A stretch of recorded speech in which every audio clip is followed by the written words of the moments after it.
प्रश्न हर मनुष्य के मन में उठता होगा कि मंदिर में दर्शन के बाद बाहर सीढ़ी पर थोड़ी देर क्यों बैठा जाता है। अब आपको हम इसका उत्तर बताते हैं कि परंपरा है किसी भी मंदिर में दर्शन के बाद बाहर आकर मंदिर की पेड़ी या ओटले पर थोड़ी देर बैठना चाहिए। क्या आप जानते हैं इस परंपरा का क्या कारण है? यह प्राचीन परंपरा एक विशेष उद्देश्य के लिए बनाई गई है। वास्तव में मंदिर की पेड़ी पर बैठकर एक श्लोक बोलना चाहिए। यह श्लोक आजकल के लोग भूल गए हैं। इस श्लोक का मनन करें और आने वाली पीढ़ी को भी बताएं। श्लोक इस प्रकार है। अनायासेन मरणम बिना दैन्येन जीवनम देहांत तव सानिध्यम देहि में परमेश्वरम। इस श्लोक का अर्थ है अनायासेन मरणम अर्थात बिना तकलीफ के हमारी मृत्यु हो और कभी भी बीमार होकर बिस्तर पर न पड़े, कष्ट उठाकर मृत्यु को प्राप्त न हो, चलते फिरते ही हमारे प्राण निकल जाएं। बिना दैन्येन जीवनम अर्थात परवशता का जीवन ना हो, कभी किसी के सहारे ना रहना पड़े। जैसे कि लकवा हो जाने पर व्यक्ति दूसरे पर आश्रित हो जाता है, वैसे परवश या बेबस ना हो।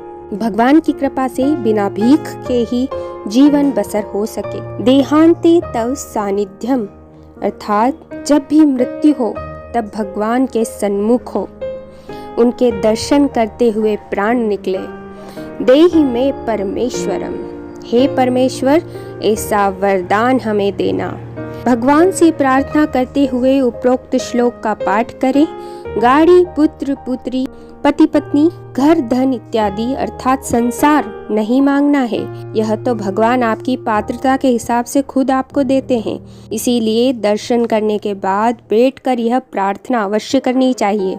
यह प्रार्थना है, याचना नहीं है। याचना सांसारिक पदार्थों के लिए होती है, जैसे कि घर, व्यापार, नौकरी, पुत्र पुत्री, सांसारिक सुख, धन या अन्य बातों के लिए जो मांग की जाती है, यह याचना है, वह भीख है। प्रार्थना शब्द के प्र का अर्थ होता है विशेष अर्थात विशिष्ट, श्रेष्ठ और अर्थना अर्थात निवेदन।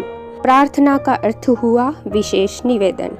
मंदिर में भगवान का दर्शन सदैव खुली आंखों से करना चाहिए, निहारना चाहिए। कुछ लोग वहां आंखें बंद करके खड़े रहते हैं। आंखें बंद क्यों करना? हम तो दर्शन करने आए हैं। भगवान के स्वरूप का, श्री चरणों का, मुखारविंद का, श्रृंगार का संपूर्ण आनंद ले। आंखों में भर ले निज स्वरूप को। दर्शन के बाद जब बाहर आकर बैठें तब नेत्र बंद करके जो दर्शन किया है उस स्वरूप का ध्यान करें। मंदिर के बाहर आने के बाद पैड़ी पर बैठकर स्वयं की आत्मा का ध्यान करें, तब नेत्र बंद करें। और अगर निज आत्म स्वरूप ध्यान में भगवान नहीं आए तो दोबारा मंदिर में जाएं और पुनः दर्शन करें। जय श्री कृष्णा।